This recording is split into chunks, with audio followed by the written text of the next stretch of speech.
I don't know, do you like this show? You get a Soul Eater binder. Thanks, Funimation. I have nothing to do with it. I just steal things. Hey, yeah, I'll trade you. You're a winner. Thank you. I smell nice, she said. I bathed today. A long time ago, though, at like 5 in the morning. That was a long time ago. I got up early, you guys. Okay, let's see. Ooh, probably a couple more questions. You right there with the scarf. Mm-hmm.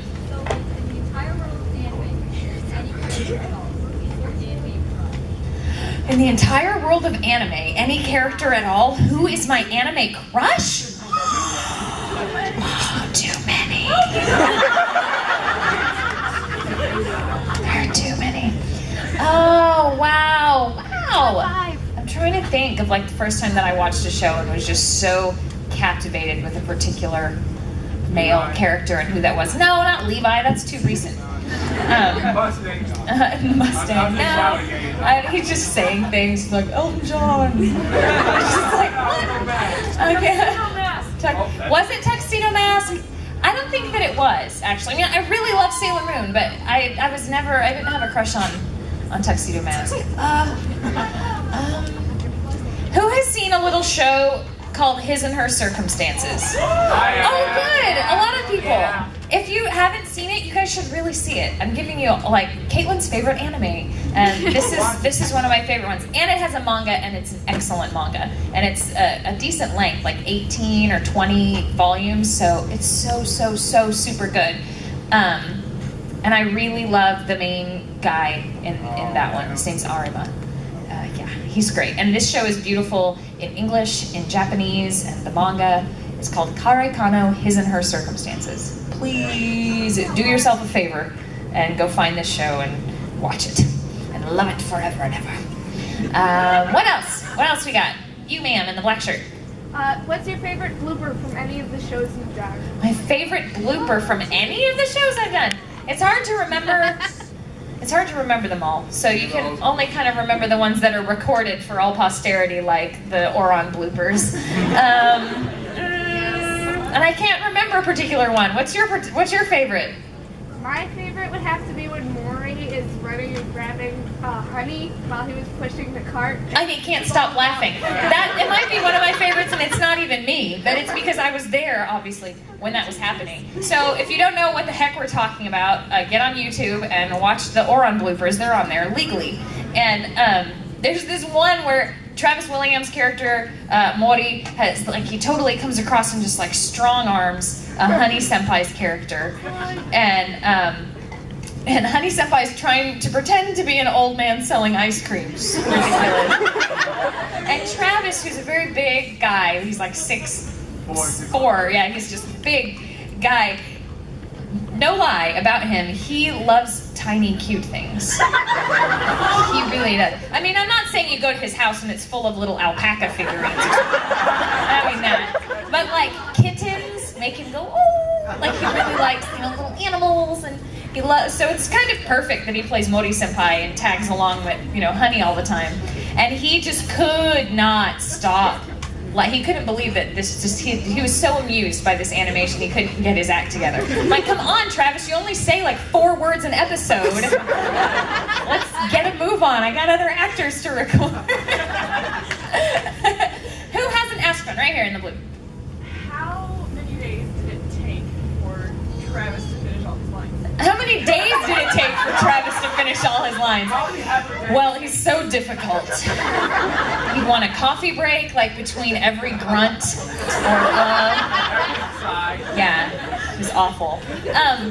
It's hard to remember because he had already moved to Los Angeles at the time, but he was coming back because of Full Metal or something. We weren't doing Brotherhood at the same time, but he still had roles and work in Dallas. So he would come back, and every time he'd come back, we would do another chunk, whatever I had ready. So it took us 6 months to record all of Oron. We started in February 2008 and we finished in August. And yeah, so I don't really know. But normally his sessions were like an hour, and that was it. So in an hour he would do 6 or 8 episodes of fancy tuna, Like, that's good. Could you do it again? But like more emphasis on the F? I mean, what do you say? What do you say? If anything, I had to tell him to be lower. Because Travis is big and tall, but his voice isn't super low. It's not like Chris Sabat low, so yeah. Anyway, cool question. What else have we got? Back there with the Joker makeup. I heard, how does it feel voice acting for a girl that's oh, are you spoiling things for people? You mean in Titan? In sort of? Well, things happen to characters often, as I mentioned about my dog in Space Dandy. And it just kind of goes with the territory. One time I'm in a show called Black Cat. Pretty cool show.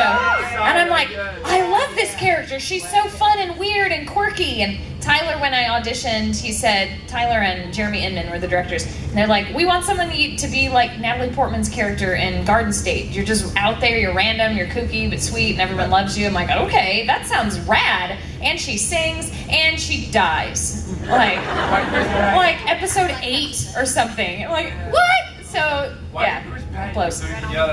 Patton's not here because his flight was canceled because of a hurricane. So don't get mad at him. Aw, I know, right? It's really a bummer. Haven't seen him in ages. So it stinks knowing, you know, things are going to happen to your character, unfortunately. But that's just part of anime. I mean, you wouldn't love, think about it, you wouldn't love shows like Full Metal Alchemist if Hughes didn't die. Right? I have to disagree. Like, no, it's true. Like, you love him, and when things like that happen, it reminds you, oh, they'll go there. They're not just they'll kill everybody's favorite character. They'll go Game of Thrones on you. They're not afraid. Just like, you're dead, you're dead, you're dead, you too, why not? Eaten by a Titan, stepped on by a Titan, sat on by a Titan, drop kicked by a Titan, ripped in half by a Titan, head pulled off by a Titan, arms, no, I'm kidding. Alright, what else you got? In the back with the blue wig. Hudson, anything? Could I reenact one of my favorite lines from Oron? I guess so. Fancy tuna. Yeah, I have so many because they're not all necessarily my favorite lines, but I'm assuming you mean some kind of Haruhi line. So the line that I always had to use to make sure that I was staying in character is, I do it all the time and it's all over YouTube, but it's, I'm not a hero, I'm an honor student, and who are you calling Haru-chan? So that's like the line, and when I'd be like, am I doing it right, am I doing it right? I would just say that line over and over and over and over and over again. But a line that I really love, and it's very weird, is, no way in hell, senpai. It's actually no way in hell, senpai. I just really, it's funny because the animation and that moment in time, and it's so very Haruhi. Like, that's just her. But it's good times. All right here in the front. All right, I just wanted to ask, but what's your opinion on the animes being dubbed over in Europe now in like German? I think it's cool. Anime in German. The Germans need anime. Yeah. Why not? Yeah, jawohl. And I like watching the anime. And I eat my sausages in the morning. Yeah. No, I think it's great. I mean, why shouldn't they have anime also? Granted, they could watch it in Japanese or watch it in English, but it's cool for them to dub it too. That's really rad, and I'd love to meet some of my European counterparts someday. Yay! Okay, guy with the tin hat. I'm just gonna keep going until somebody tells me to stop, by the way. How well do I get along with Vic Mignogna? Oh, very well. Do you want me to call him? He does this to me all the time. All the time. I'm like, what are you doing? Like, I'm on a panel at Colossal Con. Say hi to everybody. Alright. Okay. Phenomena. If he answers. It's Anime Expo in Los Angeles this weekend, so he might be in a panel or something like that. It's raining. I don't think he's gonna answer. Leave him a message. Okay, we will. Everyone sing happy Hello? It's not ringing anymore.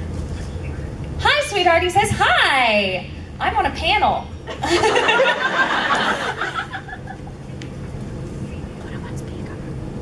Hold on, I gotta put him on speaker. I'm in. Where are we, guys? We're in blah, blah, blah, blah. We're in Chicago at Anime Midwest. Oh, awesome. Yeah! So Vic is in an autograph line, so he's kind of got people to sign for. But I was asked the question, how well do you get along with Vic Mignogna? And I said, well, let's call him. So tell them that if you were not married, I would be camped outside your door.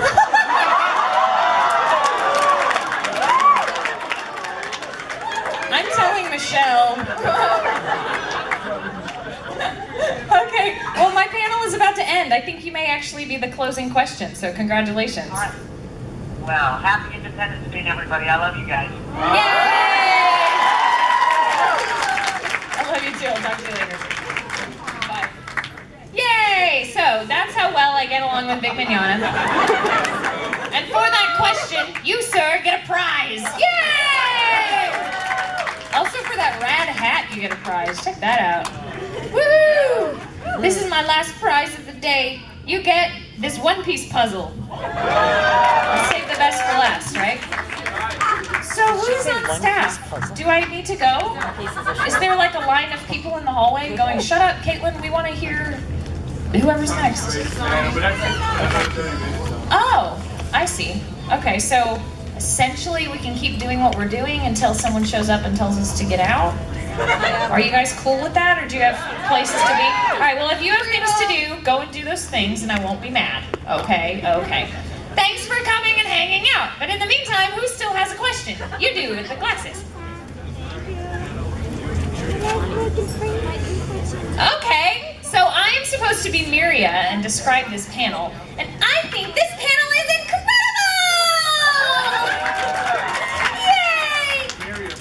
Yay! Miria from Bacano. Yay! So now, like, front seats are vacating and people can, you know, fill in.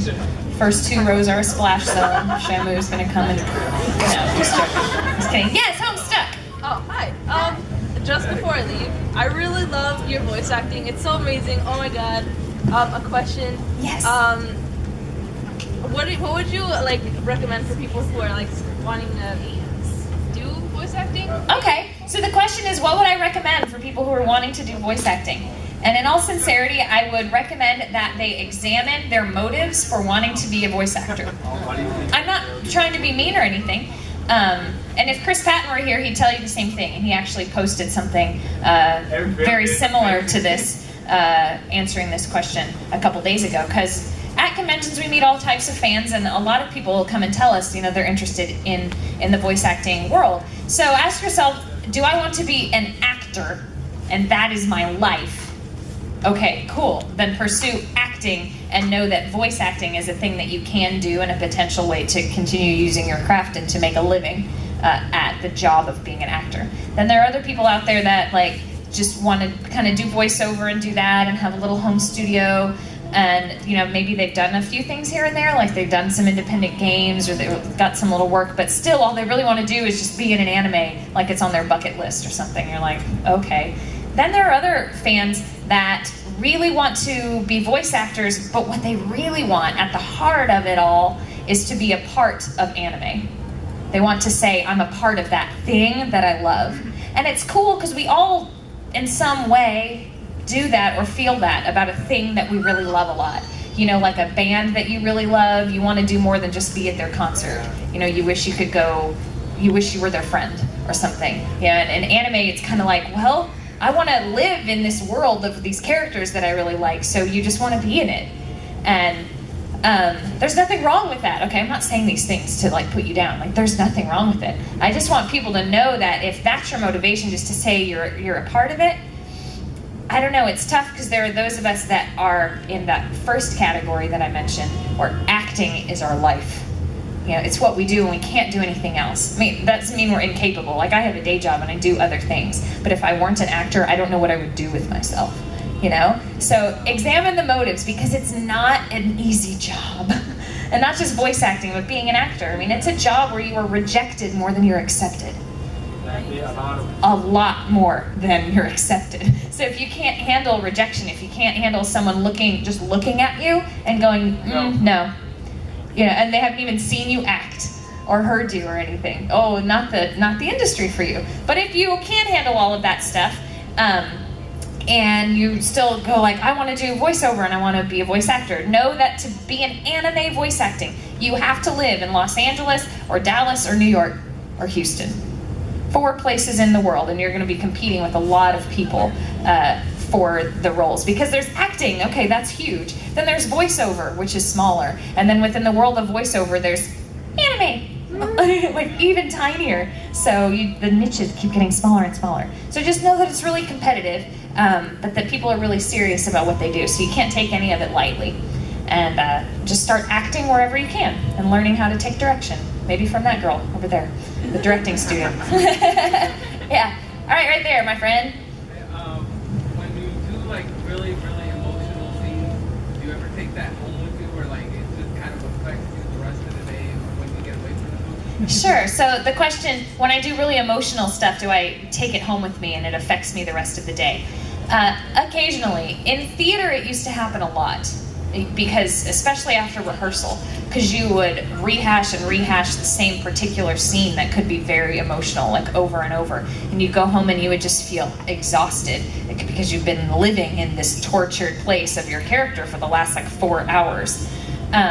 With anime, even though there's some amazing, really touching and very difficult scenes, they're still over, hopefully, dear God, hopefully. The hard part is done within like maybe an hour at the most. So it's really more of a cathartic feeling, and I leave the experience feeling better than I did. Feeling like I worked something out. That's what's really rad about the job, about acting in general, but for something about voice acting. All of your pent-up frustration, all of your pent-up maybe other kinds of emotions that you can't show because it's not the right time to do it. Anime characters are so emotional. And especially if you're playing some teenage girl, you're gonna show all of those emotions like in one session. So, you can leave feeling awesome because I just kicked somebody's butt, and I get to do some crying, and I did a lot of screaming, and well, I feel better, So it's sort of the opposite. I take away the good feelings afterwards. Yeah, you've asked one, so let's go Princess Peach over here. Do you know if Sergeant Frog will ever continue? No, I don't know if Sergeant Frog will ever continue.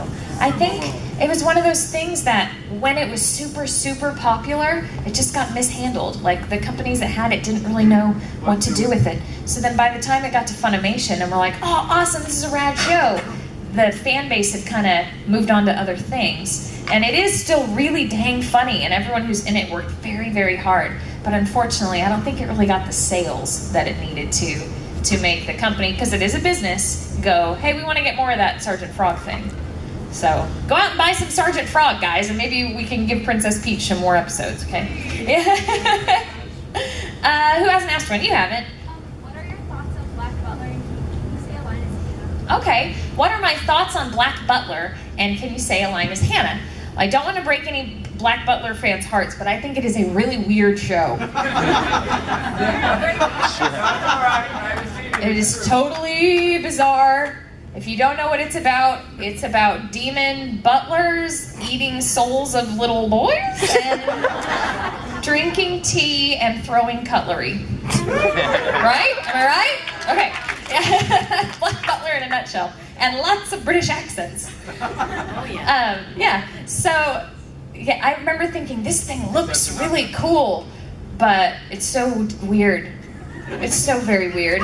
Even after I recorded it, I didn't realize how weird it was until I went and watched it. And I'm like, what is this show? What is this show? Yes. We need to finish pretty soon. Okay. Sorry. That's all right. I was just going to wait until you told me that I had to quit, because Sunny's coming in next, right? Yeah. Yeah, okay. They probably want to clear the room, and then if you're going to come back for Sunny's thing. But Black Butler, I'll wrap it up on this Black Butler question. When Black Butler first came around, I just got married, and I was getting ready to leave the country. I went and lived in Europe for about 1.5 years. Oh, which one? I lived in Madrid, in Spain. Yeah. So it was this show that everyone's like, well, Caitlin has a great British accent, but you can't audition for it because you're moving away. It was really sad.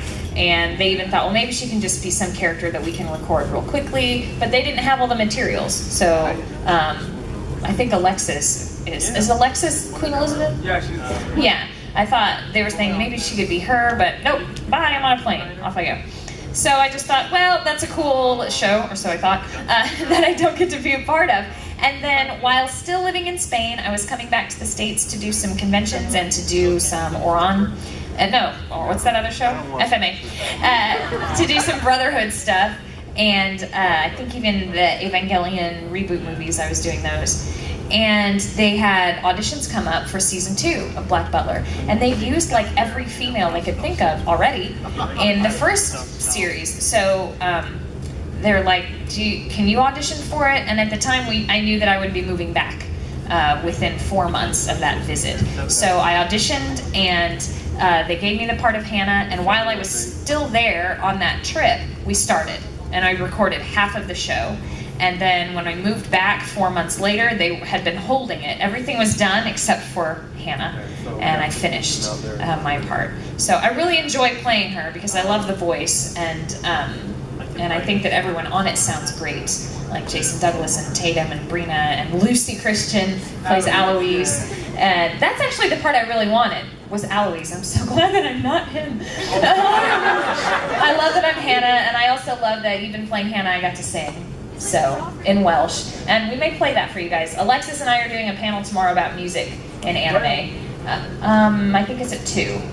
Yeah. Yeah, so come and see that, and maybe you'll get to hear me singing in Welsh. Yay! Yeah, no, for real. Sing in Welsh. And I think that's it, because I gotta get out of the room. They're very menacing over there.